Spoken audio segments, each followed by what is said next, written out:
பாரம்பரிய திருவள்ளுவர் குல வம்சம் பிரசன்ன ஜோதிடர் சுப மாரிமுத்து திருப்பூரிலிருந்து இந்த பதிவு உங்களுக்காக. ஒரு கல்யாணம் ஆகலினா ஒரு பொண்ணுக்கு கோயில் சாமியோட கருவறையில் போய் சாமி பாதத்தில் வச்சு மஞ்சள் குங்குமம் சந்தனம் வச்சு தீவார்த்தனை காமிச்சு பத்தி பொருத்தி அவரே நம்ம ஜாதகத்தை பூஜை பண்ணி கொடுக்குறாரு. ஒரு நாள் மட்டும் நீங்கள் கருவறையில் கொண்டு போய் வச்சு வாங்கிட்டு வரீங்க. அது ஒரு காகிதத்தில் வாங்கிட்டு வரீங்க. ஏன் எழுத்துப்பூர்வமாகவே ஒரு காப்பர் பிளேட் நிரந்தரமானது, நம்மளோட வாழ்க்கையும் ஜாதகம் நிரந்தரமானது. அதே வேலையை நாம ஏன் செய்யக்கூடாது சொல்லுங்க?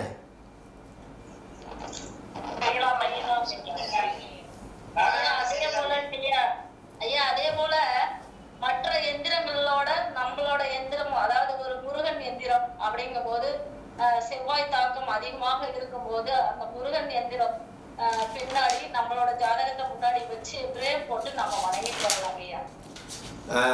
இன்னும் நல்ல சிறப்பாக இருக்கும்.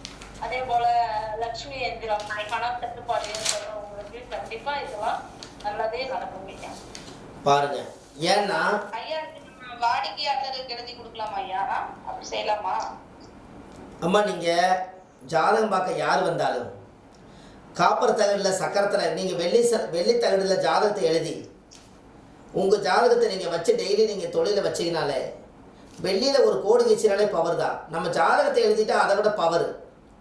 அந்த காலத்தில் ஒன்று சொல்லுவாங்க, கேள்விப்பட்டுக்கிறீங்களா? குழந்தை பிறந்தோடனே தொப்புள் கொடி உறவு தாய் மாமன், வெள்ளி கொலுசு அரணா கொலுசெல்லாம் போட்டு தான் குழந்தை தூக்கணும், வசதி இருந்தால் தங்கம் போட்டு தான் தூக்கணும்னாங்க. ஏன்? அன்னைக்கே கிரகத்தை இயக்கியிருக்காங்க. குரு என்பது தங்கம், சுக்கரன் என்பது வெள்ளி. இந்த ரெண்டு உலகமே இந்த உலகத்தில் மதிப்பான உலகம். அதனால தானே வெள்ளி கொண்டு போனால் அடமானம் வச்சா காசு கொடுப்பாங்க, தங்கத்தை கொண்டு போனால் அடமானம் வச்சா காசு கொடுப்பாங்க. இந்த ரெண்டும் என்றைக்குமே செல்வந்தரான பொருள் உலோகங்கிறனால தானே அந்த குழந்தை செல்வந்தராக பிறக்கணுங்கிறதுக்காகத்தானே முதல்ல அரணா கொலுசு தாய்மாம் போட்டாரு.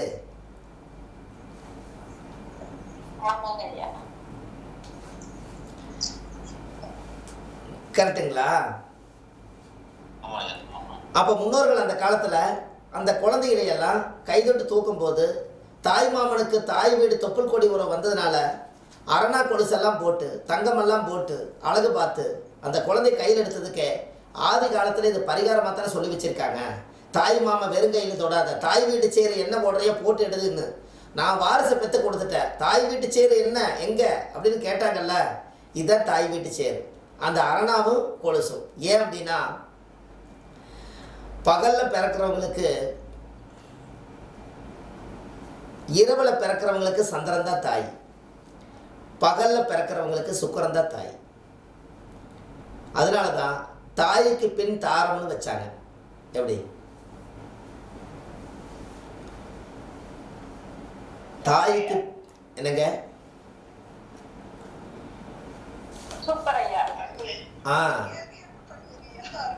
தாய்க்கு பின் தாரம்னு ஏன் வச்சாங்க?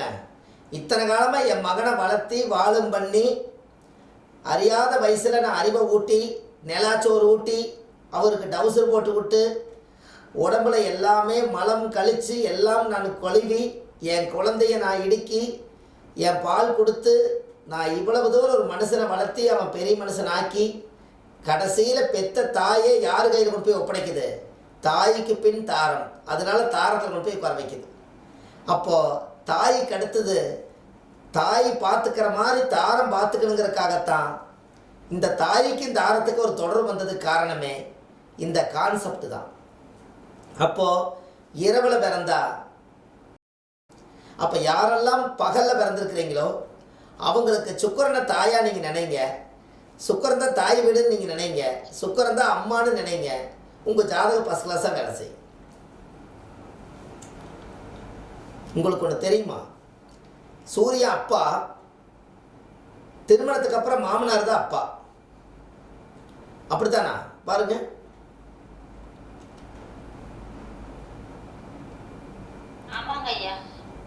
சூரியனா அப்பா, திருமணத்துக்கு அப்புறம் மாமனார் தான் அப்பா. ஏன்? அவரை என்னன்னு கூப்பிடுறாரு?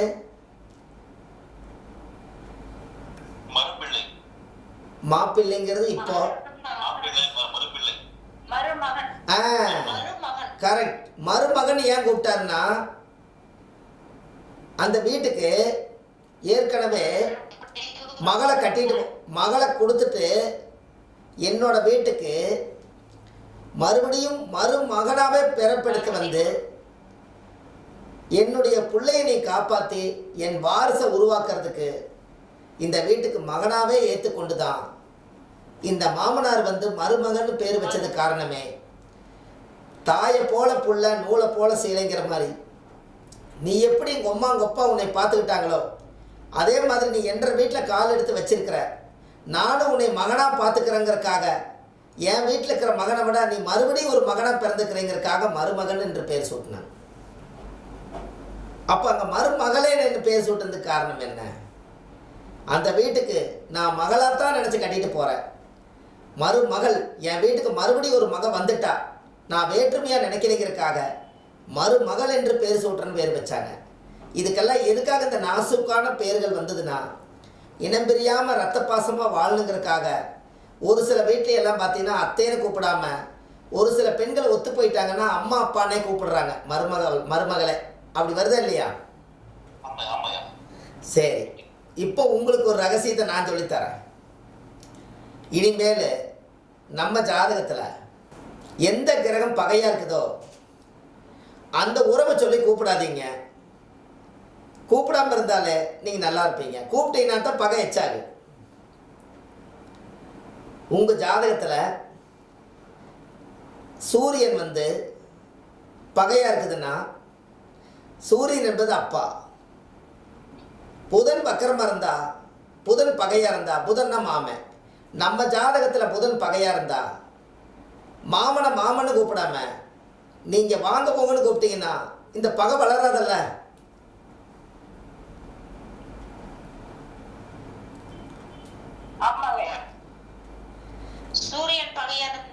சூரியன் பகையா இருந்தா அப்பனுக்கு மகனுக்கு ஒத்து வராது.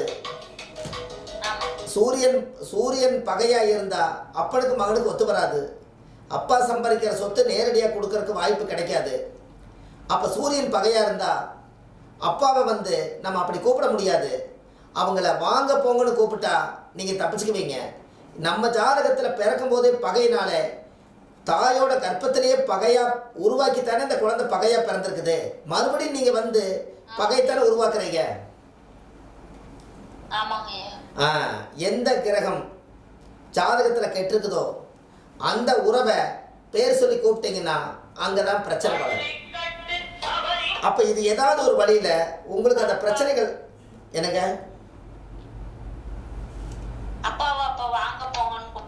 வாங்க போங்கன்னு இப்போ நிறைய பேர் கூப்பிடுறாங்கல்ல.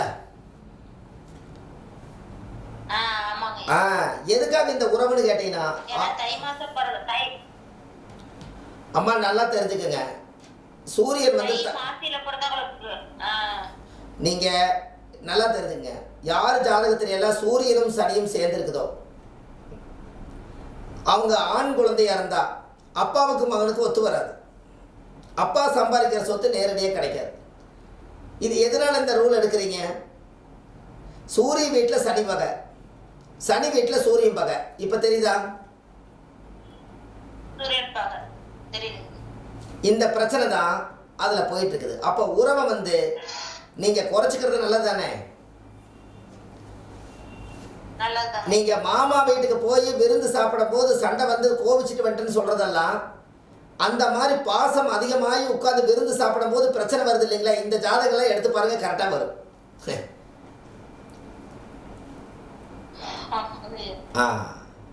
நீங்கள் எப்பவுமே எங்கேயாவது ஒரு காரியத்துக்கு நீங்கள் போகிறதா இருந்தா இந்த அத்திப்பழம் இருக்குது இல்லைங்களா? அத்திப்பழம் கேள்விப்பட்டுக்கிறீங்களா?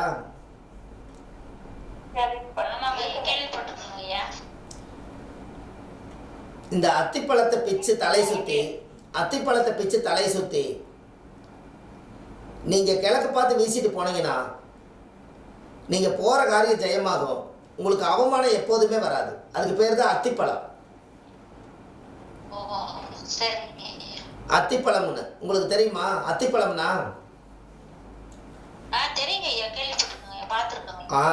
அந்த அத்திப்பழம் தலையை சுற்றி வீசிட்டு போங்க, எல்லா பிரச்சனையுமே தீர்க்கும். அந்த அத்திப்பழத்துக்கு மட்டும் அவ்வளோ பவர் உண்டு. ஒரு மனிதனுக்கு கோபம் வருதுனாலும் கூட அந்த அத்திப்பழம் சரியாகும். ஐயா இங்கே பாருங்க, நீங்கள் ஏதாவது இந்த அத்தி விரதர்னு சொல்லி ஏதோ ஒரு அத்தி மரத்தில் ஒரே கட்டை எடுத்து அத்தி விரதர் பண்ணாங்கல்லங்க. உங்கள் வீட்டில் ஜோசியர் வீட்டில் ஒரு அத்தி கட்டையில் ஒரு வேல் மாதிரி ஒரு சூளாயுது மாதிரி செஞ்சு நீங்கள் பூஜை ரூமில் வச்சுட்டிங்கன்னா நீங்கள் சாமி கும்பிட்டுட்டு போன அத்தனை தெய்வங்களுடைய பொருள் எல்லாமே எல்லாம் அத்தி விரத அத்தி கட்டையில் போய் சேவாயிரும். சாமிக்கு பாலாலயம் பண்ணும்போது சாமியோட பல வருஷமாக 1000 வருஷம் வாழ்ந்த கோயிலை அதை இடித்து புதுப்பிக்கும் போது சாமியோட பவரை பூரா எதில் இறக்கி வைக்கிறாங்க? அத்திக்கட்டையில். அதனால தான் அத்திக்கட்டை. அதனால தான் நம்மளைய யாரும் எதுவும் செய்யாமல் இருக்கணும்னா அத்திப்பழத்தை தலையை சுற்றி கட் பண்ணி போட்டு போனீங்கன்னா அதை விட ஒரு தீய சக்தி எதுவும் வராது. அப்போ அந்த அத்திப்பழத்துக்கு அவ்வளோ பவர் இருக்குது. நீங்கள் அத்திப்பழத்துக்கு செவ்வாய் தோஷம் இருக்கிறவங்க பொண்ணு பார்க்க போனாலோ மாப்பிள்ளை பார்க்க போனாலோ அத்திப்பழத்தை கையில் எடுத்துகிட்டு போனீங்கன்னா அந்த வாழ்க்கை கூடிரும், கை கூடி வந்துடும். செஞ்சு பாருங்க, கரெக்டாக வரும். தாராளமாக வைங்க. அத்திக்கட்டையில் எல்லா தெய்வ சக்தி சேவாகும். நீங்கள் என்ன மந்திரம் சொன்னீங்கனாலும் அந்த மந்திரத்தை அது சேவ் பண்ணிக்கும். அதுக்கு தான் அத்தி விரதர்னே பேர். வச்சுக்கோங்க. இதெல்லாம் அத்திக்கட்டை பரிகாரம் இப்போ இது வரைக்கும் நீங்கள் கேள்விப்பட்டதே இல்லை.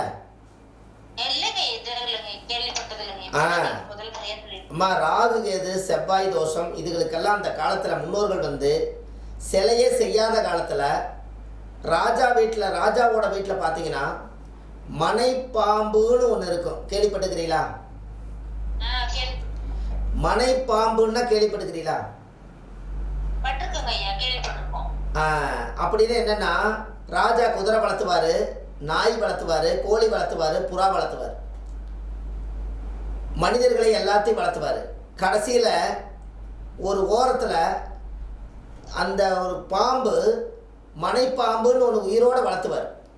அது எதுக்குன்னு கேட்டிங்கன்னா டெய்லி அதுக்கு முட்டை பால் வைக்க சொல்லுவார். அந்த பாம்புக்குன்னே ஒருத்தர் போட்டுருவாங்க ஆளை. அது காலையில் மத்தியானம் சாயந்தரம் எப்பவுமே அந்த பாம்புக்கு பால் கரெக்டாக குடிக்குதான்னு பார்த்துட்டு அந்த பாலெல்லாம் வளர்த்தி அந்த பாலை குடித்து அந்த பாம்பு மனைப்பாம்பாவே வாழும். இந்த பாம்புக்கு பால் ஊற்றுறதுனால என்ன பிரச்சனை கேட்டிங்கன்னா அந்த ராஜவம்சத்தில் நாகதோஷத்தோட ஒரு குழந்தை பிறக்காது. அதனால நாகருக்கே பால் ஊத்தன வீட்டுக்கு பாதம் நினைக்காதுன்னு மனைப்பாம்பே வளர்த்திருக்காங்க. அப்படி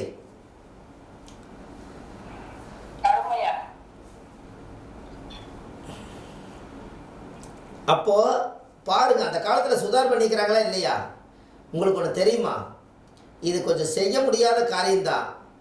ஆனால் நீங்கள் செஞ்சீங்கன்னா வேறு லெவலில் நல்லா இருப்பீங்க. சிறை வாழ்க்கையை அனுபவிச்சுட்டு இருக்கக்கூடியவங்க யாராவது இருந்தால் சிறை வாழ்க்கையவே அடிக்கடி ஜெயில் வாழ்க்கை அனுபவிச்சுட்டு இருக்கிற மாதிரி வீட்டுக்குள்ளையாக இருக்கட்டும், ஜெயிலாகவே இருக்கட்டும், உண்மையாகவே இருக்கட்டும், அப்படி யாராவது இருந்தாங்கன்னா 2 ஜோடி புறா, ஆண் புறா பெண் புறா 2 வாங்கி 2ஐயும் கொண்டு போய் காலையில் கோயில் வாசலில் எங்கெல்லாம் புறா அதிகமாக இருக்குதோ அங்கே போய் நின்று என்னோட வாழ்க்கையில் நீ சுதந்திரமாக பறக்கிற மாதிரி என் வாழ்க்கையிலையும் சுதந்திரமாக வாழணும்னு சொல்லி சாமி முன்னாடி நின்று 2 புறாவையும் பறக்க விட்டீங்கன்னா அது எப்படி சுதந்திரமாக வாழும்போது இது வாழ்த்திட்டு போகுதோ அன்னையிலேருந்து உங்களுக்கு சிறை வாழ்க்கையிலேருந்து நீங்கள் விடுதலை ஆயிடுவீங்க. எப்படி?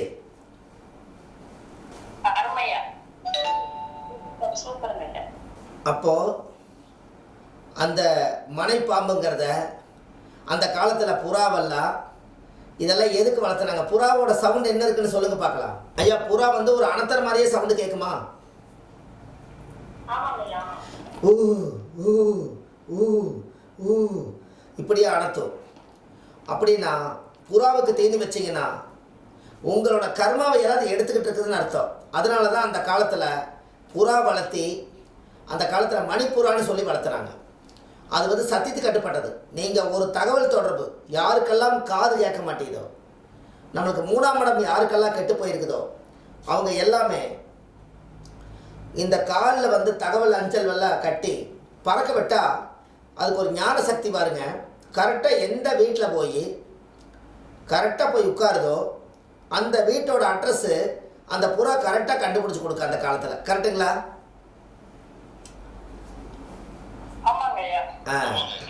மணிப்புறான்னு சொல்லுவாங்க. மணிப்புறான்னா அந்த மணிப்புறாவை நீங்கள் ஒரு சின்ன ஒரு சீட்டில் கரெக்டாக எழுதி இந்த தகவலை கொண்டு போய் இன்னார்கிட்ட சேர்த்தீருன்னு சொல்லிட்டு பறக்க விட்டுட்டீங்க. நமக்காக இங்கிருந்து பறந்து போய் கரெக்டாக அவரோட தோல்லையே போய் உட்காரும். அந்த தோல் போய் உட்காந்து அந்த தகவலை எடுத்து எழுதி அவர் அனுப்பிச்சி விட்டாருன்னா இந்த புறா இங்கே கொண்டு வந்து சேர்த்திடும். அப்போது நம்மளோட அக்க புறா தீருங்கிறது புறாவிலேயே பரிகாரம் வருதா இல்லையா? சொல்லுங்கள்.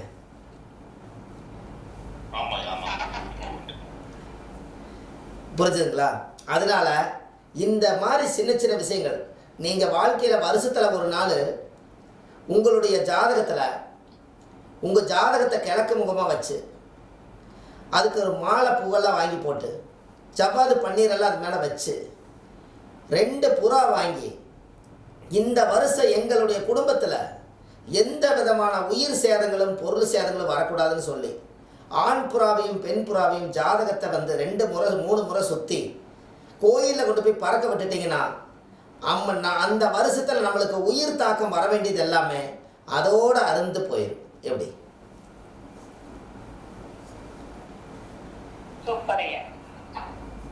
ஐயா இதெல்லாம் இந்த மாதிரி எல்லாம் நீங்கள் கேள்விப்பட்டிருக்கீங்களா?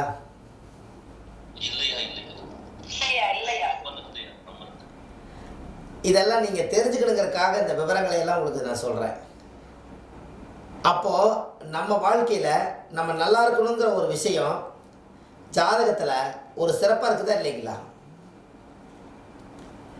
அப்போது நம்ம முன்னோர்கள் எல்லாம் இப்படி எல்லாம் அந்த காலத்தில் பாருங்கள், இது எல்லாமே ஏதாவது டெக்னாலஜியான பரிகாரம் ஏதாவது வருதான்னு பாருங்கள்.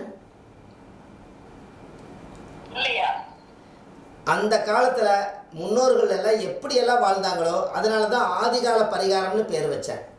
ஏன் அந்த ஆதிகால பரிகாரம் பேசுன்னா அந்த ஆதி காலத்தில் வாழ்ந்த இடத்துக்கு தான் நீங்கள் திரும்பி போகிறீங்க.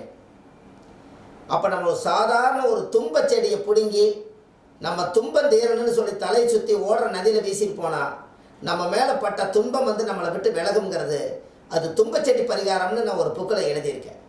துன்பங்கள் தீர்க்க தும்பச்செடி பரிகாரம்னு, இழந்ததை மீட்க இழந்த மரத்தை சுற்றிட்டு வாங்கன்னு இருக்கேன். அப்போது கொத்தவரங்காயை வந்து கொத்தோடு இருக்கிற பிரச்சனை தீருன்னு இருக்கேன்.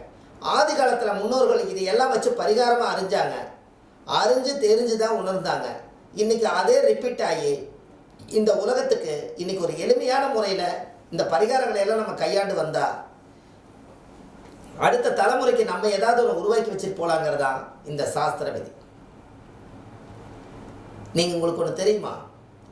ஆதி காலத்தில் காசு வறுமையாக காசு வந்து ரொம்ப இல்லைன்னா இந்த மாடு கொம்பு செய்வாங்க, காலில் இருக்கக்கூடிய லாடை மடிக்கிறக்காக காலில் இருக்கிற நெகத்தெல்லாம் செய்வாங்க.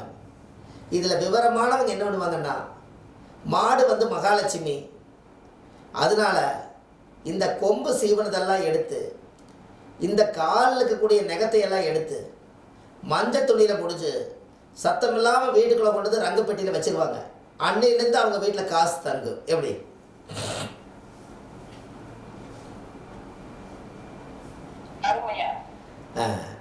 அப்போ எல்லாத்துலேயுமே அந்த காலத்தில் சிரமத்தை வந்து எல்லாத்தையும் நிவர்த்தி பண்ணிக்கிறாங்க. இதெல்லாமே அந்த காலத்து தானே. உங்களுக்கு ஒரு கடன் அடையிறதுக்கு நான் ஒரு பரிகாரம் சொல்கிறேன். ராய் களி இருக்குது இல்லைங்களா? ராய் களி கேள்விப்பட்டுக்கிறீங்களா? களி கிளறுவாங்க, பார்த்துருக்கீங்களா? இந்த ராய் களியை